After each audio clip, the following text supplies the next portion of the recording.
قرآن پاک ایک کمپلیٹ کتاب ہے اور دین اسلام ایک کمپلیٹ دین ہے، اس لیے کہ یہ اس کا ہے جس نے خود انسان کو پیدا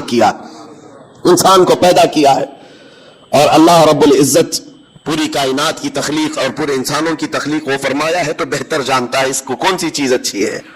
اب میں آپ کے سامنے رکھتا ہوں قرآن کیا کہتا ہے۔ قرآن سب سے پہلی چیز تو یہ کہتا ہے کہ تم میرے رسول کے پیچھے چلو۔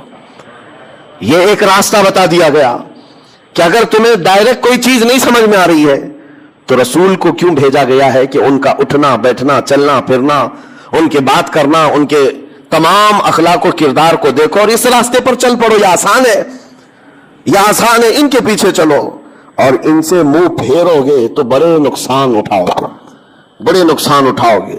قرآن پاک میں رب تعالیٰ فرماتا ہے فَلْيَحْذَرِ الَّذِينَ يُخَالِفُونَ عَنْ أَمْرِهِ أَن تُصِيبَهُمْ فِتْنَةٌ أَوْ يُصِيبَهُمْ عَذَابٌ أَلِيمٌ۔ اللہ فرماتا ہے لوگوں کو چاہیے، ایمان والوں کو چاہیے کہ میرے رسول کے حکم کی مخالفت کرنے سے بچیں، ورنہ کیا ہوگا؟ رب فرماتا ہے ان قریب وہ فتنوں میں مبتلا کر دیے جائیں گے یا دردناک عذاب میں گرفتار ہوں گے۔ حضور کی حکم کی مخالفت کرنے والا دو چیزوں میں مبتلا ہو جاتا ہے، یا تو فتنے میں مبتلا ہو جائے گا یا بڑے عذاب کا شکار ہو جائے گا۔ ایک بات میں آپ کو بتاتا ہوں تاریخ کی سچائی۔ احد کے میدان میں جنگ احد جو ہو رہی ہے یہ 3 ہجری میں کفار و مشرکین کی طرف سے لڑی جانے والی ایک بڑی جنگ تھی۔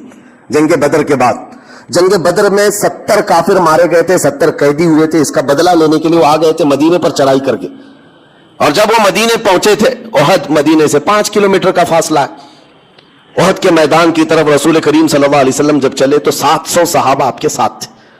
اب یہ بڑی آزمائش کا اور امتحان کا وقت تھا۔ نبی پاک صلی اللہ علیہ وسلم نے سب کی صف بندی کی۔ ذہن کو حاضر رکھیں، میں کیا چیز عرض کرنا چاہتا ہوں۔ سامنے 2000 کے قریب کافر ہیں اور یہاں 700 مسلمان ہیں۔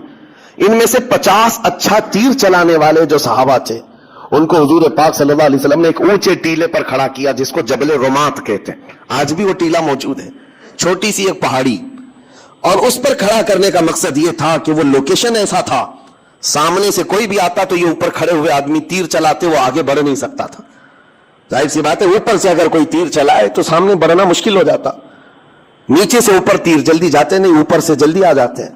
تو یہ جنگی مہارت کا ایک مظہر تھا۔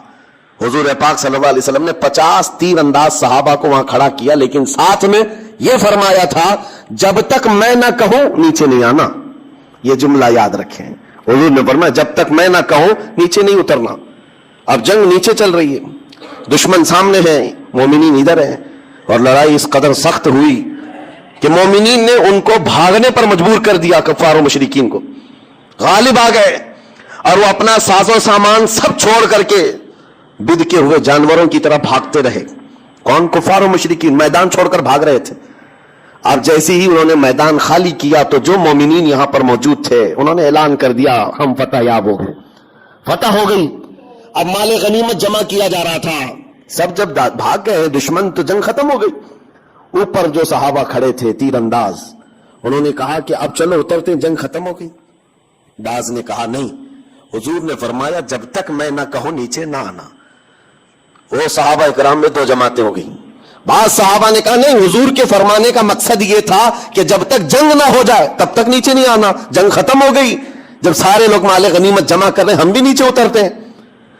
اس بات پر جب صحابہ اکرام میں بحث ہوئی تو 40 صحابہ نیچے اتر آئے، تقریباً 40 لوگ نیچے اتر آئے۔ 10 لوگ وہ کہے کہ نہیں ہم یہیں کھڑے رہیں گے، وہ کھڑے رہ گئے۔ لیکن ہوا یہ کہ بھاگے ہوئے کفار و مشرکین میں خالد بن ولید بھی تھے، اس وقت وہ ایمان لائے ہوئے نہیں تھے۔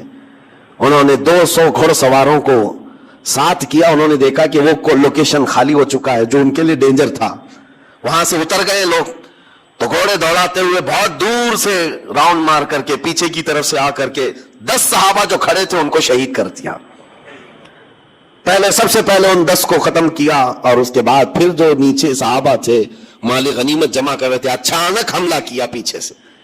کفار و مشرکین پلٹ کر کے اچانک حملہ کیا، یہ سنبھل ہی نہیں پائے، اور جو بھاگے ہوئے تھے وہ بھی پلٹ کر کے آ گئے، ادھر پیچھے سے بھی آگے سے بھی، اس طرح سے پس گئے کہ اسی جنگ کے اندر 70 صحابہ کی شہادت ہوئی، جس میں بڑے بڑے صحابہ تھے، بڑے بڑے صحابہ۔ اور بہت عظیم تاریخ ہے یہ جنگ احد کی۔ اس کو بیان کرے تو رونگٹے کانپ جاتے ہیں۔ یہی وہ جنگ ہے جس میں حضرت امیر حمزہ کا سینہ چاک کر کے کلیجہ نکال کر چبایا گیا تھا۔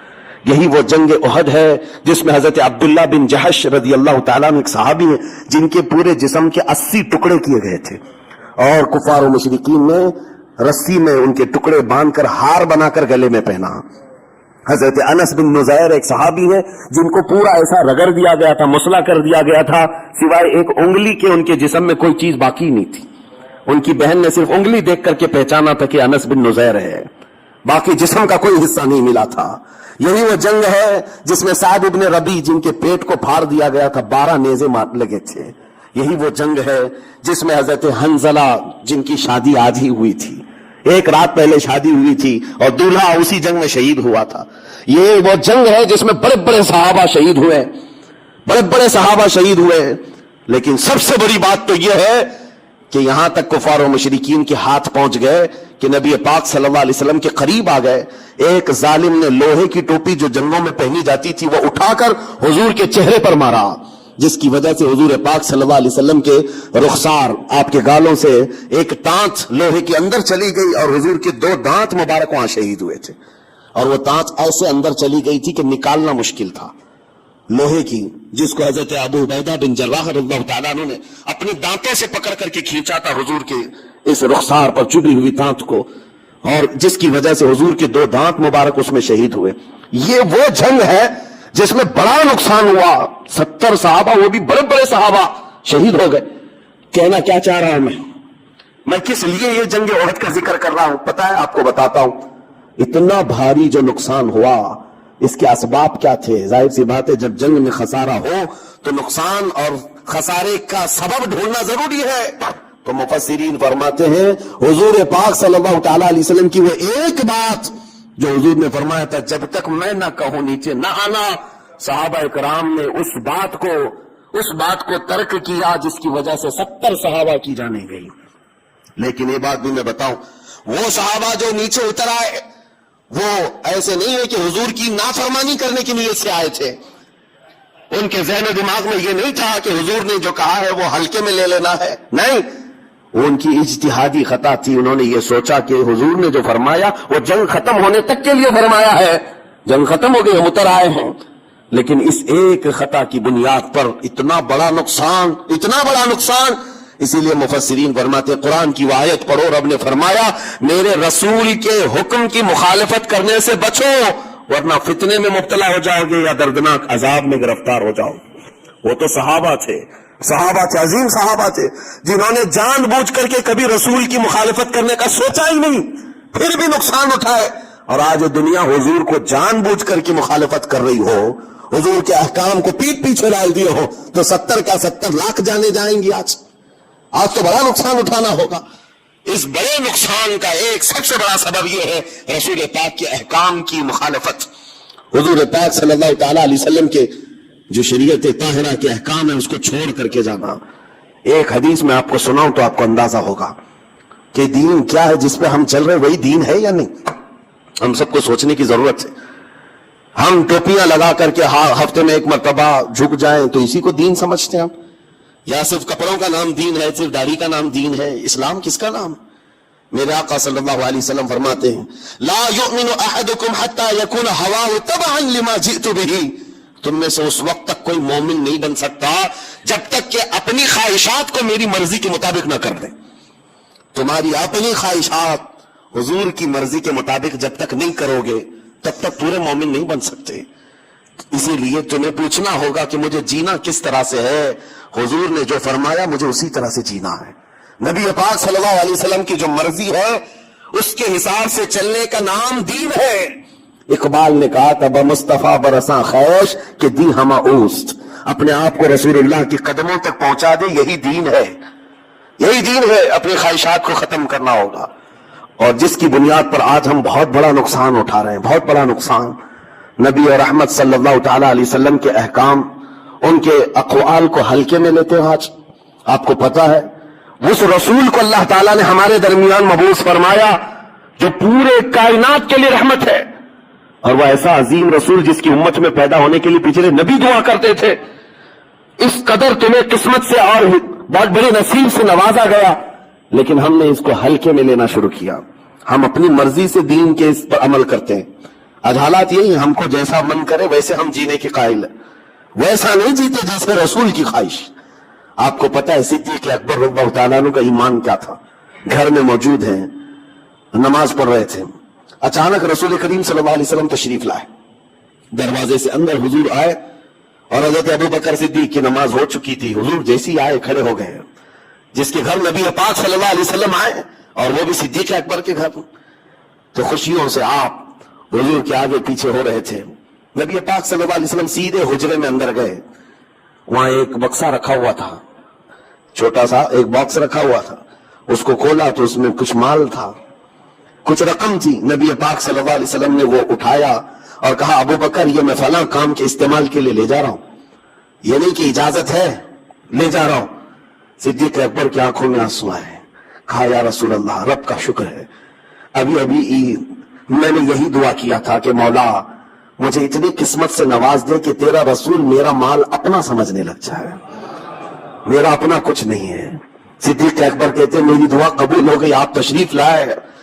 میں مال تو دینا چاہتا تھا، سب کچھ وقف کرنا چاہتا ہوں دین کے لیے، لیکن خواہش یہ ہے کہ سنا یہ گیا ہے کہ دینے والے کا ہاتھ اوپر ہوتا ہے، لینے والے کا ہاتھ نیچے ہوتا ہے. ابو بکر صدیق کہتے ہیں میں یہ بھی نہیں چاہتا کہ میرے نبی کا ہاتھ نیچے آئے، میرے مال کو رسول اپنا مال سمجھ کر خیرات کرے. ان کی اپنی خواہشات نہیں تھی. انہوں نے دین کو، اپنے مال کو یہ نہیں بنایا تھا کہ میں جیسا چاہوں گا ویسا دین چلے گا، نہیں میرے مصطفیٰ جیسا چاہے ویسا دین چلے. آج اپنے آپ کو وقف کرو حضور کی طرح. اپنی خواہشات کا قتل ضروری ہے. جب تک ہم نہیں مارتے بہت بڑے نقصانات اٹھائیں گے بعد میں. آج جو پوری دنیا میں ہم نقصانات دیکھ رہے ہیں، ہزاروں کا قتل، ہزاروں کو مارنا، یہ سب کا ایک کارن ہے، ایک سبب جو کھلا ہوا ہے کہ قوم مسلم اپنے نبی کے طریقے پر چلنا نہیں چاہتی. تو پھر کس رحمت کے انتظار میں؟ وہ صحابہ جو دعا کرتے تھے بتایا آپ کو، حضور کے ساتھ جاتے تھے. آج یہاں بیٹھ کر کے ہم دعا کرتے ہیں فلسطین پر رحم فرما، غزہ پر رحم فرما. ہم تو میدان میں اترے ہی نہیں. ہم جنگ کے میدان کی بات نہیں کر رہا ہوں. کاش حضور کی سنتوں کو زندہ کرنے والا ہر جوان نکل جاتا. میری اپنی خواہش نہیں، میں نبی کی شریعت پر چلوں، نبی کی خواہش پر چلوں. پھر دعا کرتا کہ میں تو آگے آ گیا، اب رحمت بھیجنا تیرا کام. وہ صحابہ تھے، چاہتے تو مدینے میں بیٹھ کر کے دعا کر لیتے، حضور کا دامن پکڑ کر کے کہ مولا جو بدر میں آ رہے کافر سب کو ہلاک کر دے. وہ صحابہ تھے، اس میں صدیق اکبر ہے، فاروق اعظم ہے، عثمان غنی ہے، حیدر کرار ہے، بڑے بڑے صحابہ ہیں.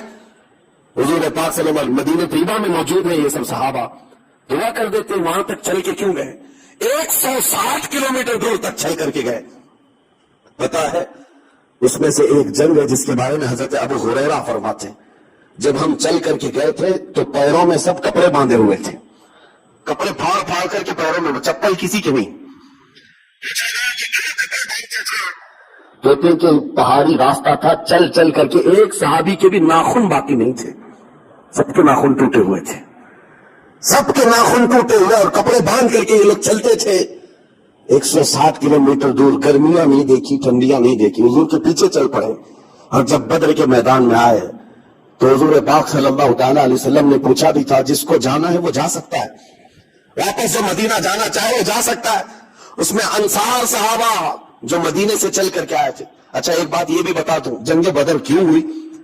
مسئلہ تو تھا کہ جو صحابہ مکہ سے ہجرت کر کے آئے تھے، کفار و مشرکین ان کا مال لوٹ چکے تھے مکہ میں. اب وہ قافلے میں جا رہا تھا مال ملک شام تجارت کے لیے. تب حضور نے فرمایا کہ جن کا مال لوٹا ہے کفار مکہ نے، چلو نکلو اس قافلے کا راستہ روکو، ہمارا ناحق مال لے کر کے جا کر کے وہ بیچ رہے ہو، ہم اپنا مال کا مطالبہ کریں گے. تو یہاں بات سمجھ میں آتی ہے کہ جو مکہ سے ہجرت کر کے آئے تھے صحابہ، جن کا مال لوٹا گیا تھا، وہ اگر جنگ میں جاتے تو سمجھ میں آتی بات. لیکن یہ انصار صحابہ جو مدینے میں پیدا ہوئے، مدینے میں ان کا گھر ہے، وہ کیوں حضور کے ساتھ جا رہے ہیں؟ ان کا کیا تھا؟ نہیں بس فرمان رسول ہے تو پھر دیکھنا نہیں. ان کے اپنے کیا ساتھی مکہ سے تھے، نکل کر کے آئے. اور جب وہاں بدر کے میدان میں پہنچتے ہیں حضور نے فرمایا جو جانا چاہے جا سکتا ہے واپس. بڑی تکلیفوں کا سفر کیا تم نے. وہ صحابہ کیا کہتے ہیں؟ حضرت مقداد بن اسود ایک صحابی کھڑے ہوتے کہتے ہیں یا رسول اللہ ہم بنی اسرائیل نہیں ہیں، موسیٰ علیہ السلام کی قوم نہیں ہے جنہوں نے کہا تھا اے موسیٰ آپ اور آپ کا خدا جا کر قوم جبارین سے مقابلہ کرو، ہم بیٹھ کر دیکھیں گے۔ اے رسول پاک ہم بنی اسرائیل نہیں، امت محمدیہ ہے، میرے آقا آپ کے مدینے سے بدر تک ہمیں لے آئے، مدینے سے یمن تک بھی لے جاتے تو ہم نے سب کوئی پیچھے مڑ کر نہیں دیکھتا۔ یہ دین یہ ہے، یہ دین ہے۔ مٹا دو اپنی ہستی کو اگر کچھ مرتبہ چاہو، حضور پاک کے قدموں میں آ جاؤ اور اپنی خواہشات نہ ہو۔ جنگ خندق کے بعد جو معاملات ہوئے تھے، جنگ خندق سنا ہوگا آپ نے، تفصیل سے میں کبھی سناؤں گا۔ 1 مہینہ تو خندق کھودنے میں لگ گئی تھی مدینے کے باہر، جس میں خود رسول پاک اپنے ہاتھ میں کدال لے کر کھودتے رہے، اور یہی وہ جنگ ہے خندق جس میں حضور نے اپنے پیٹ پر پتھر باندھے تھے۔ بھوک کی شدت ایسی تھی صحابہ کو، مہینہ بھر خندق کھودتے رہے۔ وہ خندق کیوں کھودی گئی تھی کہ جب دشمن آئیں گے تو وہ تیز دوڑنے والا گھوڑا بھی یہ خندق عبور کر کے مدینے کی طرف نہ آئے، جنگ ادھر کی ادھر ہی رہے، اس لیے خندق کھودی گئی تھی۔ خندق کھودی، پھر آئے دشمن پورے پڑاؤ کے 12,000 کی تعداد میں، اور جنگ ایسی نہیں ہے کہ 1 دن 2 دن، بلکہ وہ جنگ بھی مہینے بھر تک تھی، وہ لوگ پڑاؤ ڈال کر رکھے تھے۔ اور ادھر صحابہ مدینے سے باہر ہیں، ان کے بچے ہیں، بیویاں ہیں، گھروں میں ہیں، ان کو سامان کون دیتا، ان کے گھر کون چلاتا، اور پلس یہ ہے کہ کھانے پینے کی کوئی چیز نہیں ان کے پاس۔ جنگ خندق کے موقع پر ایسا تھا 1 کھجور 10 صحابہ کھایا کرتے، 1 کھجور۔ اور دن بھر اسی طرح رسول پاک صلی اللہ علیہ وسلم کے ساتھ کھڑے تھے، یہاں تک کہ دشمنوں کی فوج میں گوشت بھونا جا رہا ہے، روٹیاں پکائی جا رہی ہیں، سالن کی خوشبوئیں آ رہی ہیں، لیکن مجال ہے۔ ایک روایت مجھے بتا دو کہ رسول پاک کے صحابہ نے کبھی ان کے کھانے کو دیکھ کر کے یہ سوچا ہو ادھر کی پارٹی میں جائیں گے کچھ کھانا مل جائے گا، روٹی بوٹی مل جائے گی، بلکہ یہاں تک کہ نبی پاک صلی اللہ علیہ وسلم نے فرمایا کہ بھوک نے تمہیں پریشان کر دیا ہوگا اور ادھر سے کھانے پینے کی خوشبوئیں آتی ہیں۔ صحابہ نے کہا یا رسول اللہ جب کبھی اس طرح بھوک پریشان کرتی ہم آپ کے چہرے کو دیکھ لیتے ہیں۔ وہ اپنی تمام تکالیف کو بھول جاتے تھے، صرف نبی ہمارے ساتھ ہے، رسول پاک ہمارے ساتھ ہے۔ اس جنگ کے بارے میں عرض کرتا ہوں میرے عزیزوں، بڑا امتحان تھا یہ، بڑا امتحان۔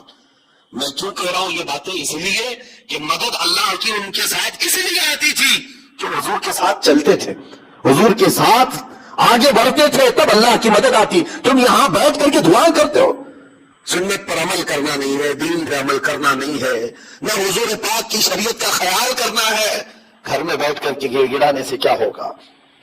وہ صحابہ کیا کیفیت تھی۔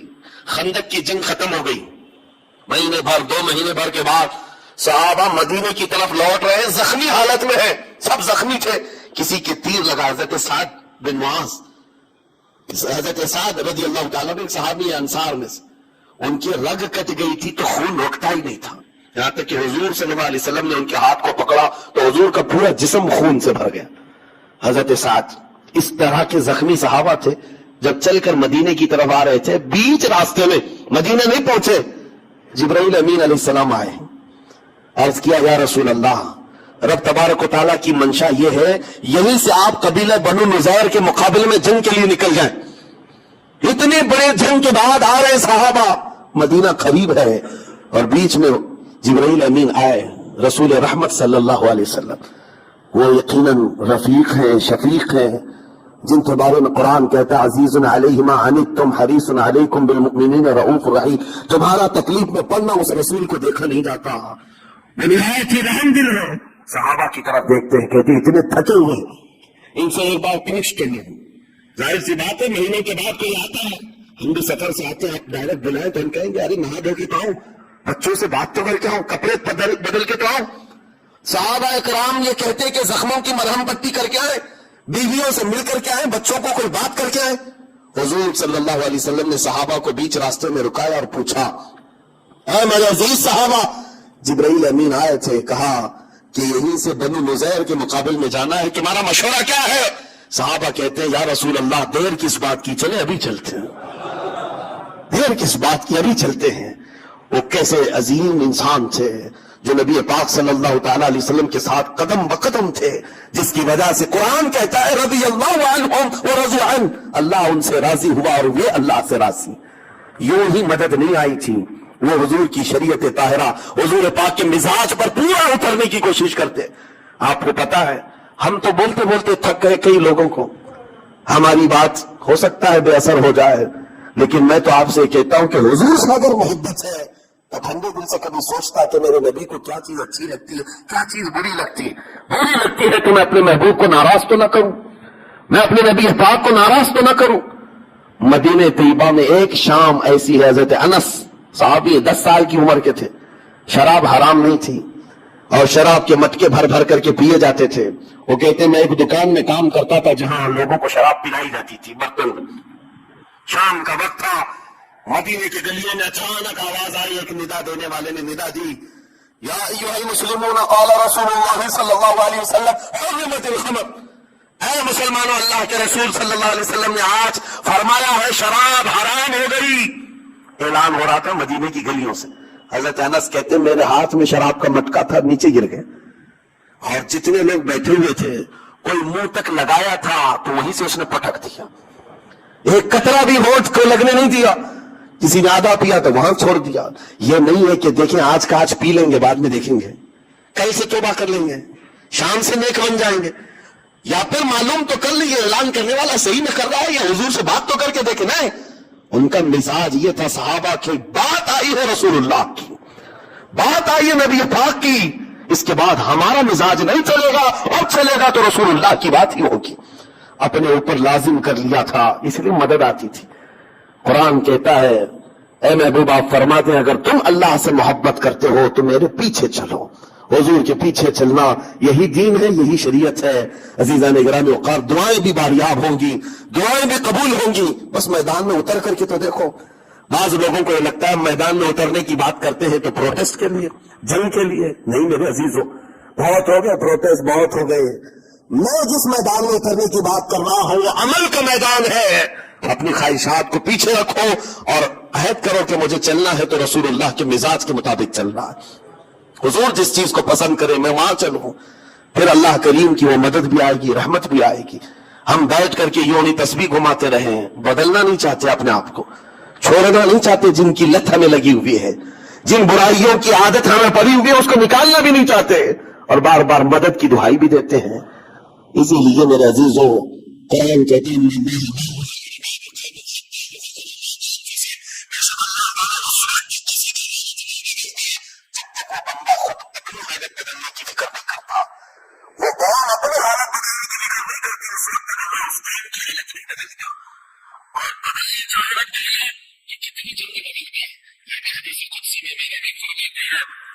ایک قدم آگے بڑھو گے میری رحمت 10 قدم آگے بڑھ کر ملے گی۔ ہاں یہ بھی حدیث قدسی ہے، تم ایک بالشت آگے بڑھو گی تو رب تبارک و تعالیٰ کی رحمت ایک قدم آگے بڑھ جائے گی۔ وہ ہم وقت تمہیں قبول کرنے کو تیار ہے، لیکن شرط یہ ہے کہ آؤ تو صحیح۔ جس کو شاعر نے کہا تھا ہم تو مائل بکرم ہے کوئی مانگنے والا ہی نہیں۔ اللہ کریم وہ رحمت فرمانے والا ہے، لیکن آئے تو صحیح کوئی۔ اللہ تبارک و تعالیٰ ہمیں حضور کی شریعت اور ان کے مزاج کے مطابق جینے کی توفیق عطا فرمائے۔ خلاصہ کلام یہ ہے میرے عزیزوں، وہ صحابہ جو فائز المرام تھے، بلند مقامات پا لیے، رب کی رضا پا لیے، تو صرف وجہ یہ تھی کہ وہ اپنے نفس سے نہیں چلتے تھے، حضور کی خواہش کے مطابق چلتے تھے۔ آپ کو پتا ہے ایک مدینے کی خاتون ہے، بڑی حسین و جمیل خوبصورت لڑکی، ماں باپ کی اکلوتی بیٹی۔ ایک بار حضور پاک صلی اللہ علیہ وسلم کے پاس ایک غریب صحابی آئے، کہا مجھے نکاح کرنا ہے۔ حضور نے سیدھے اس خوبصورت لڑکی کے گھر بھیج دیا، ان کو جاؤ پیغام لے کر کے چلے جاؤ۔ اور یہ غریب ایسے تھے، شکل سے بھی ان کی کوئی خاصی توجہ نہیں تھی، شکل ایک کالا رنگ تھا۔ حضور پاک نے جب فرمایا کہ جاؤ فلاں گھر میں ایک نوجوان لڑکی نکاح کا پیغام، جب وہ گئے ماں باپ بیٹھے ہوئے تھے، لڑکی اندر ہے، جوان لڑکی، مدینے کی خوبصورت لڑکی۔ ماں باپ نے پوچھا کیسے آنا ہوا، کہا رسول پاک صلی اللہ علیہ وسلم نے بھیجا، آپ کے گھر بیٹی ہے، میں نکاح کا پیغام لے کر آیا۔ انہوں نے شکل دیکھی اوپر سے نیچے، کہا آپ کو حضور نے بھیجا، کیا کرتے ہو؟ کہا غریب آدمی ہوں، مال دولت تو کچھ ہے نہیں لیکن کماؤں گا، میں نکاح کا پیغام لے آیا ہوں۔ ماں باپ ہے، ایک اکلوتی بیٹی حسین و جمیل ہے، ان کے دل پر ایک بات آئی، کہا آپ جائیے، ہم ابھی اپنی بیٹی کو نہیں دینا چاہتے، ابھی ہم اپنی بیٹی نہیں دینا چاہتے، حضور پاک صلی اللہ علیہ وسلم سے ہم بات کریں گے۔ وہ صحابی تو گئے، ان کا تو کہنا یہ تھا کہ روز میں جہاں پر بھی جاتا تھا ہر جگہ لوگ ریجیکٹ کرتے تھے، میرے لیے کوئی نئی بات نہیں تھی. وہ پلٹ کر حضور کی بارگاہ میں چلے آئے، لیکن اندر جو خاتون تھی، لڑکی حسین و جمیل شہزادی باہر نکل آئی. ماں باپ سے پوچھا یا ابا جان کون آیا تھا؟ کہا فلاں آیا تھا. کہا کیا لے کر کے؟ کہا کہ حضور نے فرمایا کہ تیرے نکاح کا پیغام لے کر آیا. آپ نے کیا کہا؟ ہم نے اسے واپس کر دیا. اس لڑکی کی چیخ نکل گئی. کہا کہ آپ نے ایک عذاب کو دعوت دی، آپ نے عذاب کو دعوت دی گھر پر. رسول پاک نے بھیجا اور آپ نے اس کو منع کر دیا. کہا بیٹی وہ تیرے برابر کا نظر نہیں آ رہا تھا، نہ وہ مائے میں ہے نہ شکل میں ہے. خاتون نے کہا بابا آپ نے اس کو دیکھا، بھیجنے والے کو کیوں نہیں دیکھا؟ جس نے بھیجا اس کو کیوں نہیں دیکھا؟ باپ کے دل پر بات لگ گئی کہ میری بیٹی نے مجھے کیا کہا. دوڑتے ہوئے آئے بارگاہ مصطفیٰ میں. کہا وہ صحابی جو پہلے آئے تھے ابھی سنا ہی رہے تھے کہ مجھے ریجیکٹ کر کے بھیج دیا ہے صحابی نے، وہ بیٹی نہیں دینے والے. حضور پاک ان کی سن ہی رہے تھے. یہ دوڑتے ہوئے بیٹی کے باپ آ گئے. کہا معاف کریں سرکار، خطا ہو گئی، معاف کرو، آپ نے بھیجا، میں نے تاخیر کی، مجھے منظور ہے، میری بیٹی کو بھی منظور ہے، جمع کر میں نکاح کرا رہا، نکاح منظور ہے. اتنی تاخیر بھی صحابہ برداشت نہیں کرتے اگر حضور کا حکم آ گیا ہے. پھر نفس نہیں، اپنی خواہش نہیں. عزیزان گرامی نے کہا حضور صلی اللہ علیہ وسلم نے نکاح تو کر دیا مسجد میں، لیکن پتہ ہے اسی رات کو جنگ کے لیے نکلنا تھا. حضور پاک نے اس صحابی کو جو کالے رنگ کے تھے پیسے دیے، جا شادی کے سامان خرید کر کے لا، شادی کا سامان خرید کر لا، گھر سجا لے. وہ گئے خوشیوں سے کہ نبی پاک نے پیسے دیے، مال دیا ہے، بازار میں گئے. لیکن ڈھنڈورچی کی آواز سنی کہ رسول پاک صحابہ کے ساتھ میدان جنگ میں جا رہے ہیں. یہ غریب تھے، شادی کا سامان کیا خریدتے، سب جنگ کا سامان خرید لی، ہتھیار خرید لیے، وہ لوہے کی زرہ خرید لی، لوہے کی ٹوپی خرید لی، گھوڑا خرید لیا، سب کچھ پیسے اسی میں لٹا دی. اور پھر پورے تیار ہو کر صبح کے وقت میدان جنگ میں حاضر آ گئے. اور کوئی نہیں پہچان رہا تھا انہیں، کوئی نہیں پہچان رہا تھا. اور دوپہر تک یہ گھماسان کی جنگ میں تھے. حضور نے دور سے دیکھ کر صحابہ سے پوچھا یہ کون جوان ہے، ہم میں سے تو دکھتا نہیں. صحابہ نے کہا یا رسول اللہ ہم میں سے نہیں، باہر سے کوئی آیا ہوگا، ہم کوئی نہیں پہچانتے اس کو. کیونکہ وہ غریب صحابی ایسے کہ کبھی انہوں نے زندگی میں زرہ نہیں پہنی تھی، کبھی لوہے کے کپڑے نہیں آئے تھے، پیسہ اتنا آیا ہی نہیں تھا. صحابہ جب یہ کہنے لگے حضور مسکرائے، کہتے ہیں تمہیں پتہ نہیں وہ میرا عبداللہ ہے جس کو میں نے کل شادی کے پیسے دیے تھے، اس نے سب جنگ کا سامان خرید لیا. وہ صحابی ہے لڑتے لڑتے شام سے پہلے جام شہادت نوش کر کے شہید ہو گئے. جب وہ شہید ہوئے تو میرے آقا ان کے پاس آئے، ان کے سر سے ٹوپی اتاری اور ان کا سر اپنی گود میں رکھ کر کے ان کے چہرے سے دھول کو صاف کیا، اور پھر قرآن پڑھنے لگے میرے آقا یہ کہہ کر من المؤمنین رجال صدقوا ما عاهدوا الله علیہ، ایمان والوں میں اللہ کے کچھ ایسے بندے ہیں جنہوں نے اللہ سے کیا ہوا وعدہ پورا کر دکھایا. اور ان کا مال جو بچا تھا اس صحابیہ کو بلایا جن سے کل نکاح ہوا تھا، کہا وراثت میں اب یہ تمہارا حصہ ہے.